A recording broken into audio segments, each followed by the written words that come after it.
Wicked here, and today we're going to get into a little bit of digital art. Now, what I'm using is a free program that you can download to your cell phone, your iPad, your computer, whatever.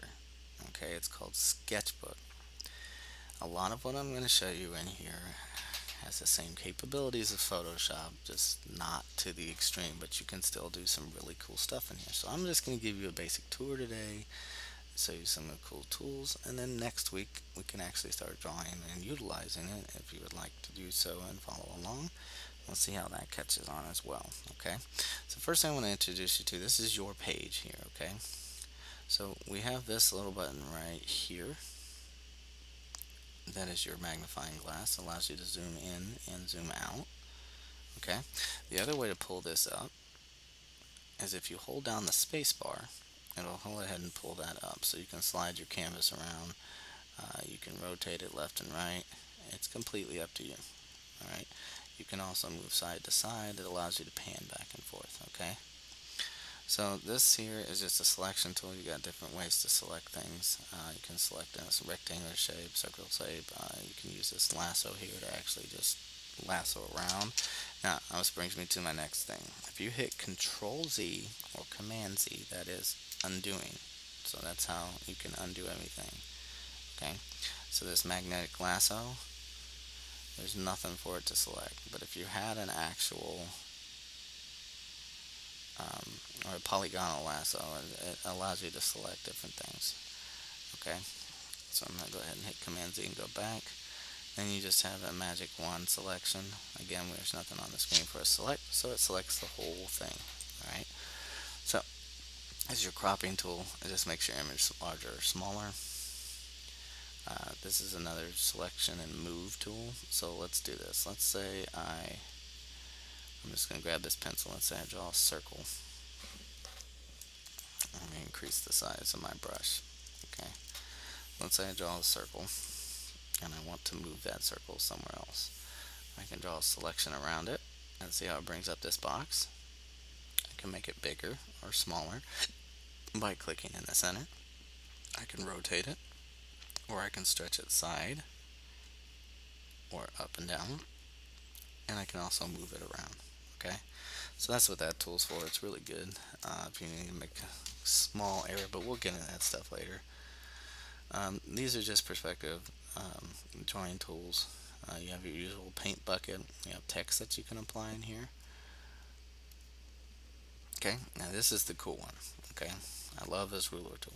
Okay, I can adjust this and shape it, and what it does is allows for you to draw a perfectly straight line. So if you're building something in perspective, like a city street or whatever, you could do that. So I'm going to hit Command Z or Control Z on a Mac.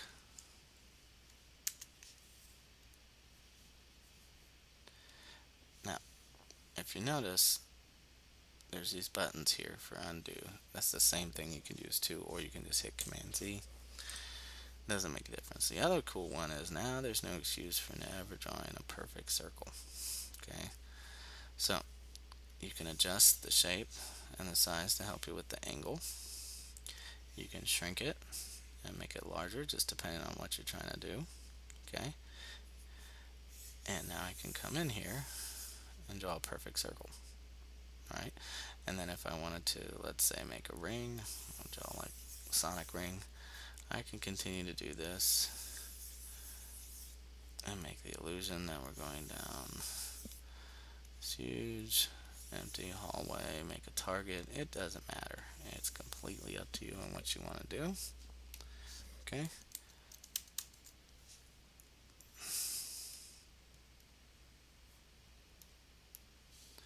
So that brings me over here to our eraser tool.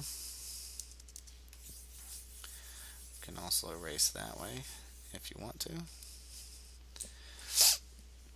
And the next thing is, this is just for making crazy shapes. Okay, so if I pick this, it'll filter through different shapes, but it essentially works the same. You can just trace around it and do it that way. Okay, for some reason my Command Z does not want to work today, so I'm going to be doing a lot of erasing. It's probably just a little glitch on my computer's end. Now you have perspective grids. Okay, so these can help you set up things to draw in perspective. I don't usually use it, but here's the other cool tool. Okay, so this is the symmetry tool.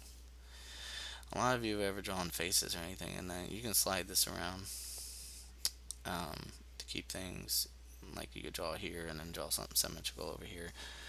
But for those of you like want to draw faces, right? But you're just not that good at drawing the same thing on the other side. If you look, this allows you to come in here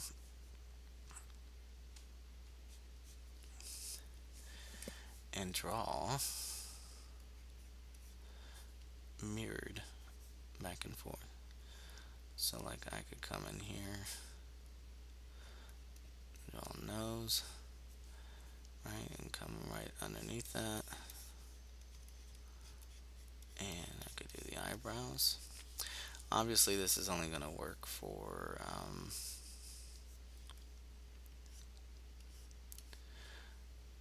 drawing a face straight forward, but that's just the basic gist of it.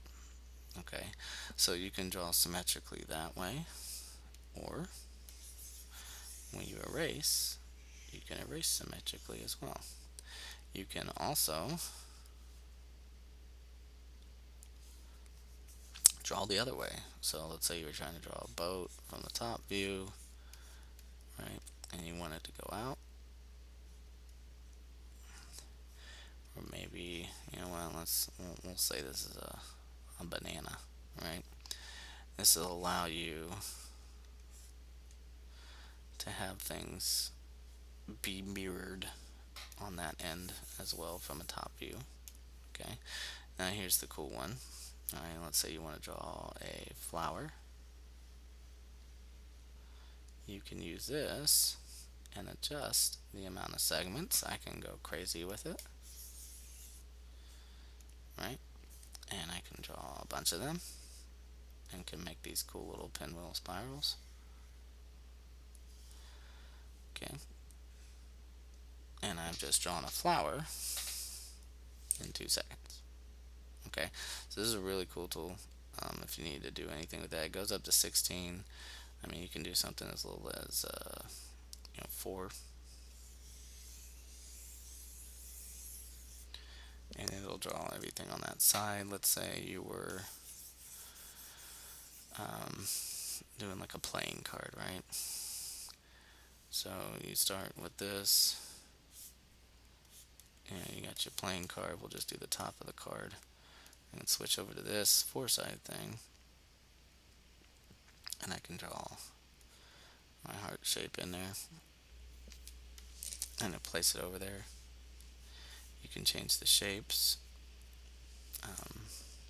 but just remember it's doing it in a circular pattern, so you just have to be kind of particular about what you're doing. Okay, now that's going to do it for the basic tools that I use. Okay, you have this over here, which is your color wheel. Okay, it has every color under the sun that you can think of. You can go to red and come in here and you draw in a red shape,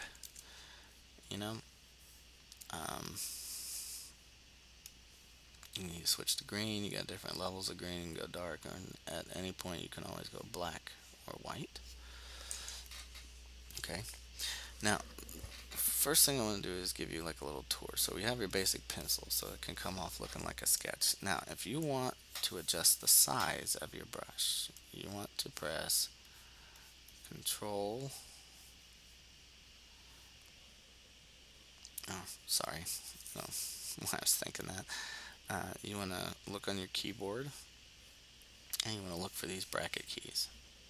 Okay, so this one, if you tap it, will make your brush size smaller, and if you tap this one, it will make it bigger. Okay, so as you can see, if I tap this one right here, it'll get super small. If I tap this one over here, I can make it really large. Okay, just wanted to show you that real quick. So we have our pencil. So if you want to get a normal like pencil size, you can look super sketchy just like a pencil. You can make it really big if you need to. You also have an airbrush, which puts on these really light colors and works just like an airbrush. Okay, and we're not going to go through everything because there's a ton on here. But you have wide marker tips, and see how it gives that actual texture of a marker. And wide nibs with more of a flat chiseled edge. Okay, you have a pen tool, so if you're somebody who likes to outline things in pen or draw in pen, it works just like a ballpoint pen. All right, you have our paintbrush, it's just a solid paint. Okay, it's just like something you could get in Microsoft Paint. Not too fancy, but it's good for quick fill-ins. Okay, we have a felt tip pen.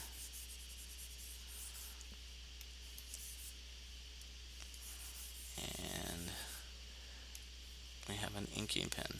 Okay, so if I press down hard with my stylus, or if I press light, see how it gets thicker as I go? It works just like a real felt tip pen would. Again, you can pick whatever colors you want.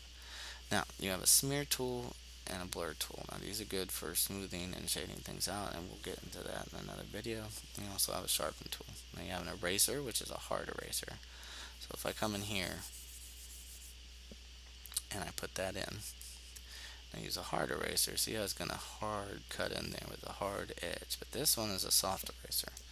Okay, so if I come in here, it's not going to take it away as fast. So if you wanted to kind of have like a transition, you could do that.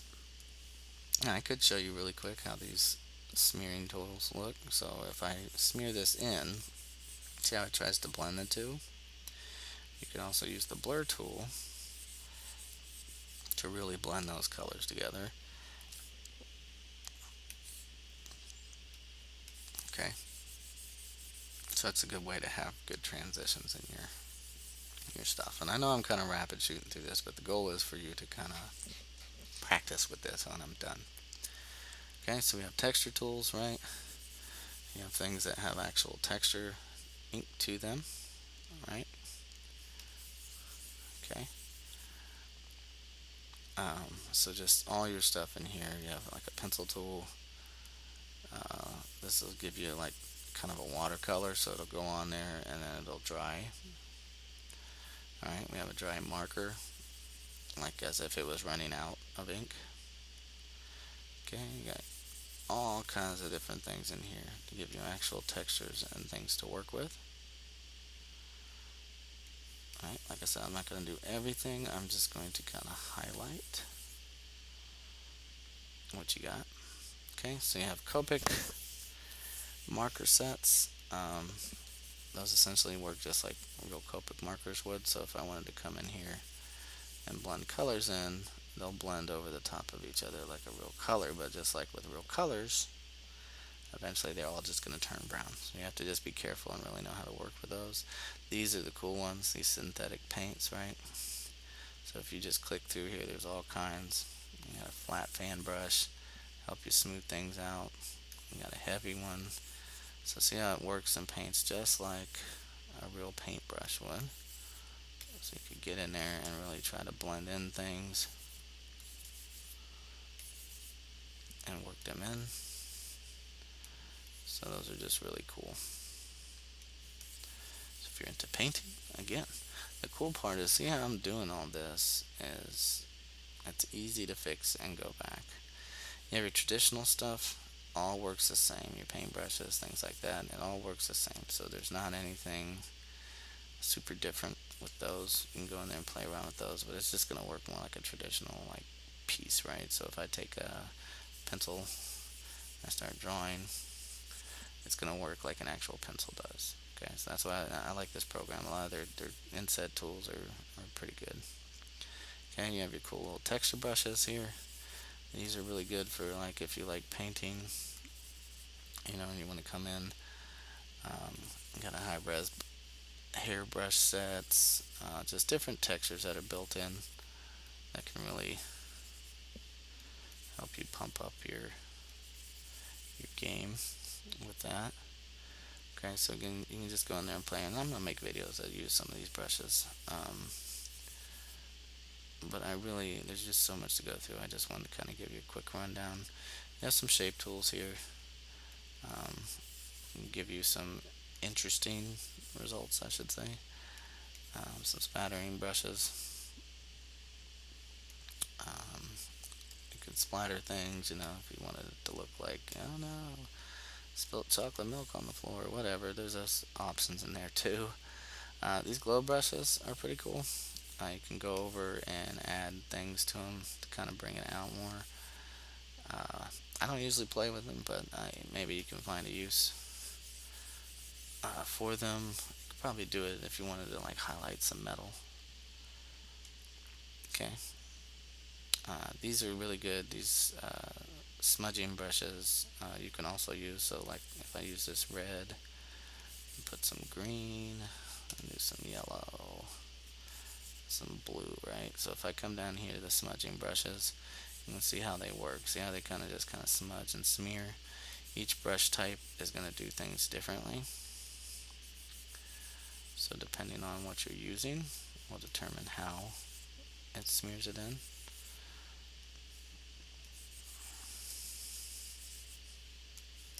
So each brush type is going to give you more intensity or not.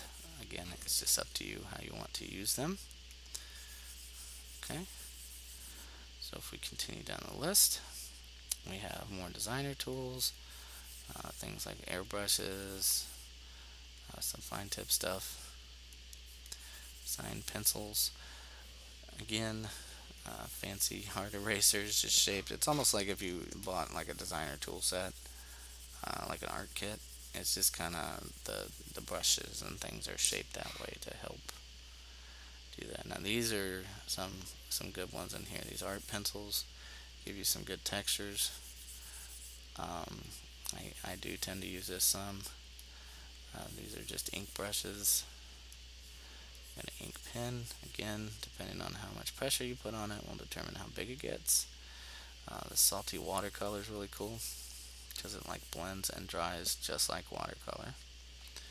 And then you can use your blending brush, right? So again, if I come in here, let's do some yellow right here. Take my blending brush and kind of work those together. You have a wash, which is almost like painting with water. Okay, you have glaze, conceptual, just for kind of sketching out. Got hair brushes, a little bit of hair texture to them. You can pull the hair out, make it look more like hair. Got a bleeding watercolor. If you look, it'll change as you go and bleed through to the other side. You can see that's starting to turn yellow. And then a wet frayed bristle brush. Okay, and these are cool. You got some pastels you can work in here. So if you like working with pastels, they got a lot of cool things that you can do. See how they blend together just like a real pastel would. It's a very intuitive program. I'm just going to do a couple more and then I'm going to explain layers to you. And then that'll be it for today, and then we'll get into some good stuff next week. And then you just have your colorless washes. They just kind of wash over the top. Okay, so I'm going to explain layers, right? So right now the thing you're seeing right here, the white, that is your background. Okay, so you want to have this layer. So if you don't have that open, right, so if I close that out, right, and I want to show that up, if I go to window and go to layer editor, that'll pull that up. If you don't see this color editor, same thing, you just go to window and color editor and it'll pull that up. Okay, same thing with this brush library. If that's not there, just go window, brush library, good to go. Okay, so this first layer is the layer that I'm drawing on, right? So let's say I was drawing a face, right? So I come in here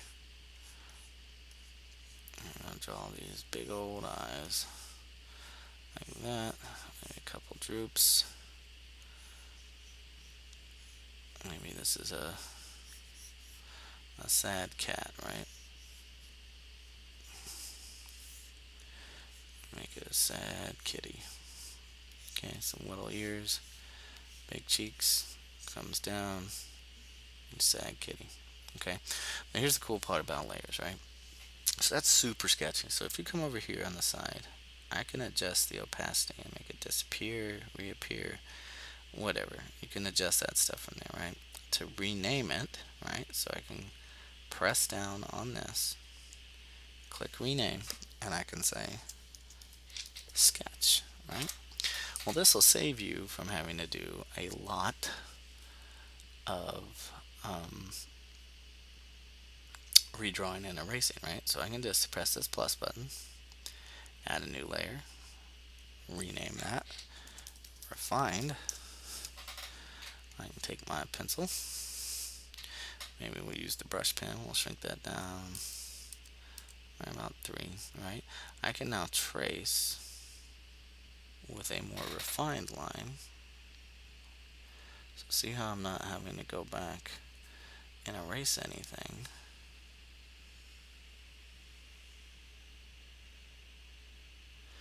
I can get my final lines this way, right?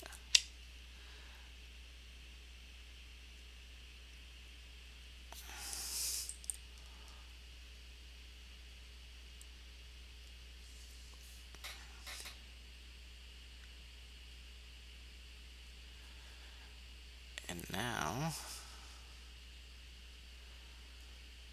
once I'm sure I got those lines that I want, and we're not doing anything super fancy today, so we're just drawing little kitty stuff. Once I know I want that, look, I can come back down to this layer. I can either A, get rid of it altogether with the opacity, or click in the middle and delete it. And now I have a finished picture, right? So the same thing. I can keep these lines here. I can add a new layer, right? So this way you don't have to keep, oh no, I painted it wrong. Watch this. Come over here to this right here where it says reorder layer. You're going to click down and you're going to drag that below, okay? And I'm going to call this color, right?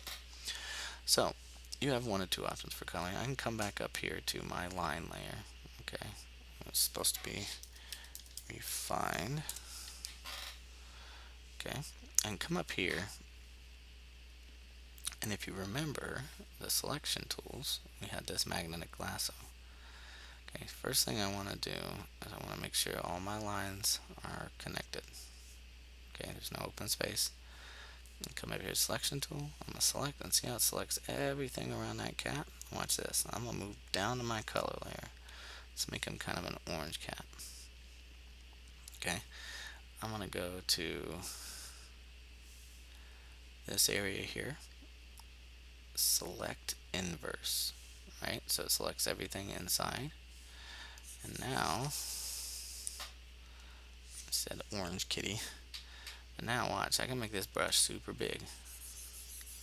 And it's going to fill in that whole cat in mere seconds, right? And make it out there. Now, if you don't want to leave that selection thing out there, right? All you have to do is hit Command or Control and tap D, and it'll deselect that, okay? So I can do all this, and look, I could add another layer on top of that. And let's say we do white for the eyes,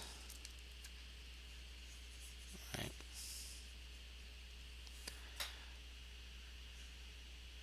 So I do white for the eyes. I could go around and clean that up just a little bit. Again, I'm not trying to be super fancy or perfect today, but you get the idea. You can go around the edge, fix that up, right? And I could come in here and put 2 black eyes on there. Right? I could color the nose in.